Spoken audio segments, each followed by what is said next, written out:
c'est quoi ton lunch? Toi, Coco, tu voulais nous en apprendre sur les sports. Oui, écoute, le premier athlète olympique à être disqualifié pour dopage était Hans-Gunnar Ligenvall. J'espère que tu apprécies mon allemand. Je suis très impressionné. Impeccable. En 1968, il a été disqualifié aux Jeux de Mexico City. C'est un athlète suisse qui pratiquait le pentathlon moderne. Ah. Ça, on va y revenir tantôt. Okay? Un pantalon moderne, ça, c'est avec une belle grande couture sur le côté. Là. C'est comme puffy en haut puis serré dans le bas. C'est exactement ça.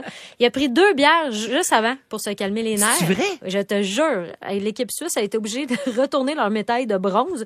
Moi, je pense que ça nous fait le même effet que quand on nous apprend qu'un athlète a des traces de marijuana. Tu sais, à chaque fois, on est comme, ben ouais, mais à part regarder un film en mangeant des chips, là, il y a rien qui va t'aider à performer plus. Que ça y a donné de plus, exactement. Ben non, c'est sûr, là. Tout le monde s'est déjà dit, en plus, en sortant d'un bar un peu pacté, je vais courir jusque chez nous! Ça va aller plus vite. Ça va pas plus vite, là.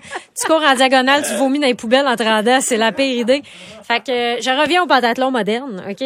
Ça, c'est de l'escrime, la natation, l'équitation, le tir au pistolet et la course à pied. Ça existe encore aujourd'hui, ce sport-là, le sais-tu? Je pense que Hey, c'est oui. quand même intense. C'est là. très intense. Ben, c'est parce qu'à la base, ça a été inventé par Pierre de Coubertin, la rue du Star City, là. Oui. C'est ça.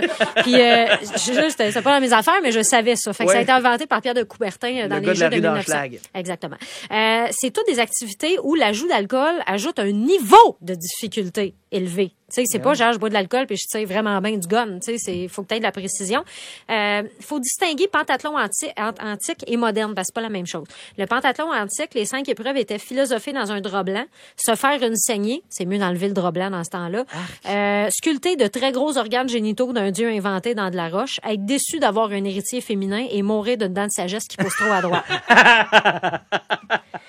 Si vous aviez la chance d'être un marathonien début 1900, peut-être que vous avez pris un petit boire énergétique à mi-course. Ils donnaient ça des fois. Ah ouais? C'est un boire qui était constitué de champagne ou de brandy ou de la strychnine. Ça, c'est une drogue qui est aussi du poison à rat. Oui, c'est ça. Exactement. On conseillait le champagne à cause de sa grande teneur en sucre. Moi, j'aurais tendance à dire, mettons, du sucre. Oui. En tout cas, je connais pas ça, la science, là. Là, évidemment, on parle des marathoniens monsieur, parce que les madames ont juste le droit de faire des marathons olympiques depuis 1984.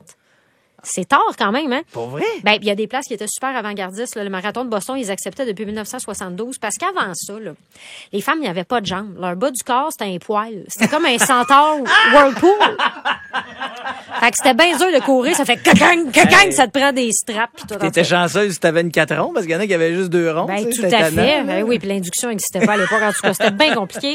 La strychnine, c'est un stimulant du système nerveux central, puis elle accroît le goût, l'odorat et la vue, puis à dose moyenne, elle augmente l'amplitude respiratoire. Fait que c'est pour ça que les gens l'utilisaient.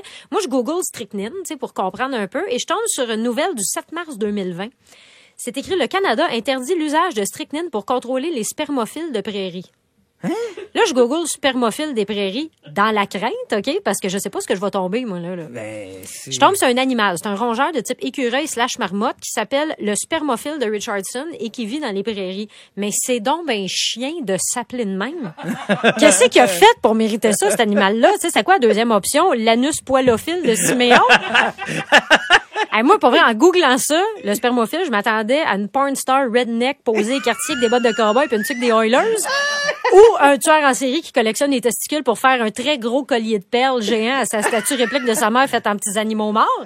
Et j'ai beaucoup cherché et je n'ai trouvé aucune raison de pourquoi ça s'appelle un spermophile.